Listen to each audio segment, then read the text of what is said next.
Okay, Sarah, it's great you're breathing on both sides. Bilateral breathing is so much better for your stability in the water and will be a great foundation to build on. And I like the way your hands enter the water in front of your shoulders. But there is a lot to work on. You are kicking right out of the water. That's all got to do with your head. It bobs up and down too much. When your head is too deep, your feet lift up out of the water and kick the air, which is hard work but doesn't push you forwards or give you stability. Looking at your head, this is too deep, but this is about right. That being said, the depth is correct here, but you are looking forwards underwater, and it is always better to look at the bottom of the pool or the ocean floor while you're swimming for your body alignment. More about that later. When you turn to breathe, one eye out is enough. Two is too much because your head turns around too far. Then your body does too. And you must use something like a big bent leg kick to turn you back around. Now that only slows you down because bending at the knee actually drags you backwards. Having your head too deep when it's time to breathe would also have an impact here. So, make sure you are looking across the top of the water when you breathe, not at the sky. One thing you should start to do is blow bubbles throughout the stroke, rather than try and blow out all your air in a big blast before you turn to breathe. There isn't really time to do that and get a good breath in. That is a big part of why you lift your head and turn so far when you take a breath. When your head is in the water, you should look straight down at the ocean floor, but you still have to make sure it doesn't go too deep. Now, your hands enter the water in front of your shoulders. Great. That's what I want to happen.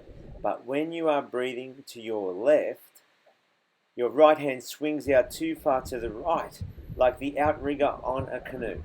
I want it pulling straight back to your right hip. Left hand should go straight back to your left hip. So, looking at the power in your stroke.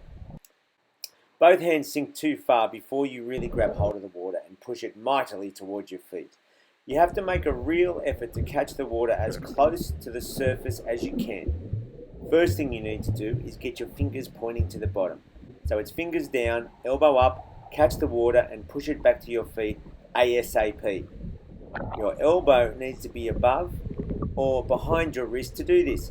It cannot be leading the stroke to be in a strong position. So this is where you've got a really great strong catch on the water. But you really need to be in this position near the top of the water.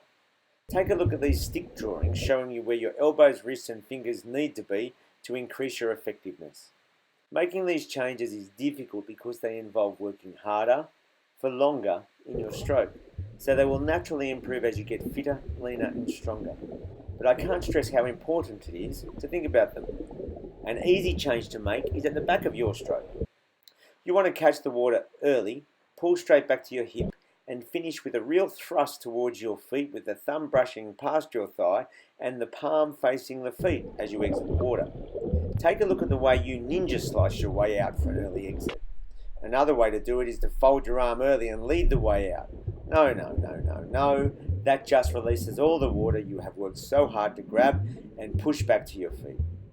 I've been working on giving people a checklist. Here's yours. Fingers point down on catch. Elbow up. Pull water straight back to my hip and then as far as I can. Feel my thumb go past my thigh on exit. Look at the bottom. Not too deep. Level-headed. Blow bubbles. One eye out to breathe. Tummy in. Glutes engaged. Kick from the hips, not my knees. Keep my knees and ankles relaxed. Don't kick from them. Fingers point down on catch. And so it goes on.